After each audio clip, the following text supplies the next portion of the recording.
embargo, ya no hay una actitud de parte de muchos funcionarios y políticos de defensa del Estado laico como lo hubo durante mucho tiempo a lo largo de todo el siglo XX, ¿no? A lo largo de toda la historia reciente de México.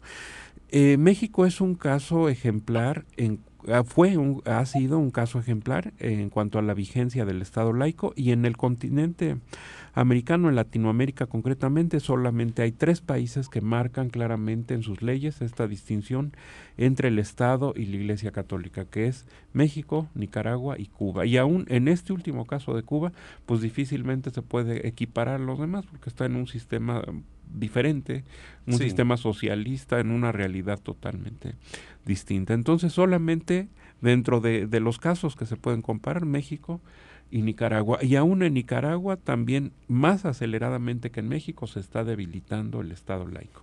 ¿Cuál es la realidad en todos los demás países?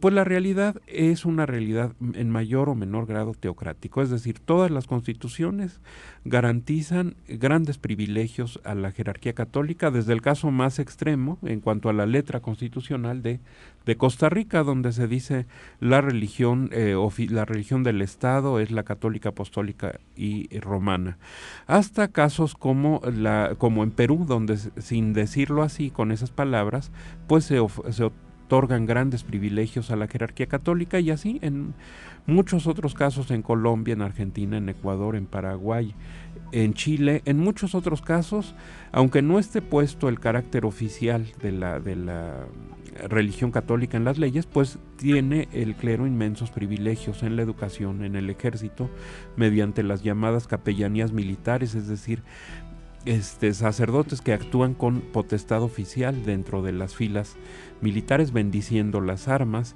poniéndose al servicio de los gobiernos de que se trate, y recibiendo en esta institución y en todas las demás, pues grandes recursos y posiciones oficiales por parte del gobierno. Esa es la situación que rige en general en América Latina, y ese es el lugar que México ocupa dentro de ella. Ahora, para lo que es la derecha religiosa, la derecha católica, que hoy domina en México y en muchos otros países, y que tiene además redes internacionales como esta de la IDC, Internacional Demócrata Cristiana, de la que fue nombrado copresidente el expresidente mexicano Vicente Fox hace unos días, o la Organización Demócrata Cristiana de América, de la cual es presidente Manuel Espino, también presidente del PAN.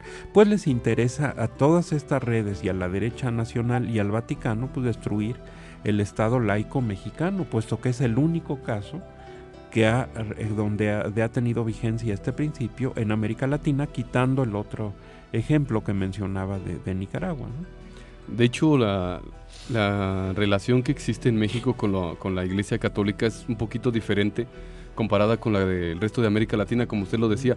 Los datos que nos daba el profesor de Perú nos hablaba precisamente de que incluso los obispos, los sacerdotes, para empezar, desde el monaguillo, tiene un sueldo pagado con los impuestos peruanos.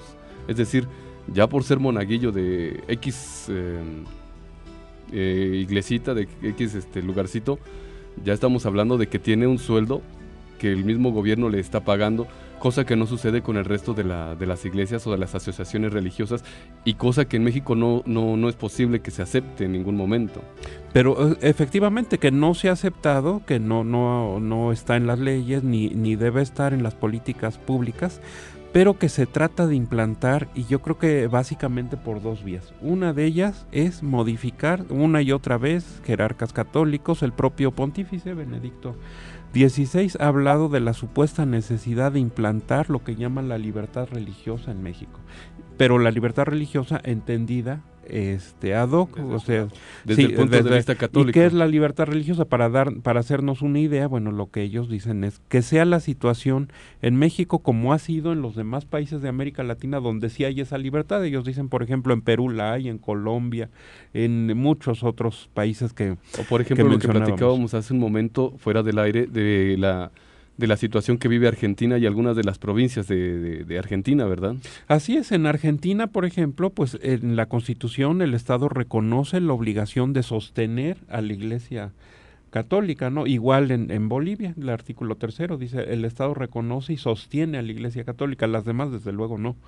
Pero efectivamente en algunas legislaciones provinciales, o sea, de provincias, de departamentos, por ejemplo, de Argentina, en Santa Fe, pues es todavía mayor, ahí todavía está el reconocimiento oficial, la religión de la provincia se dice ahí es la católica, apostólica y romana. Entonces, esa situación se quiere importar aquí a nuestro país, a México.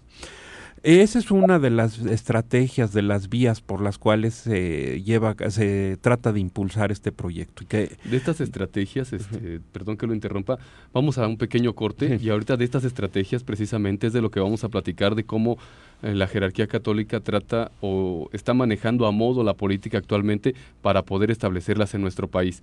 Vamos a nuestro corte y regresamos. Estamos en La Luz del Mundo hoy.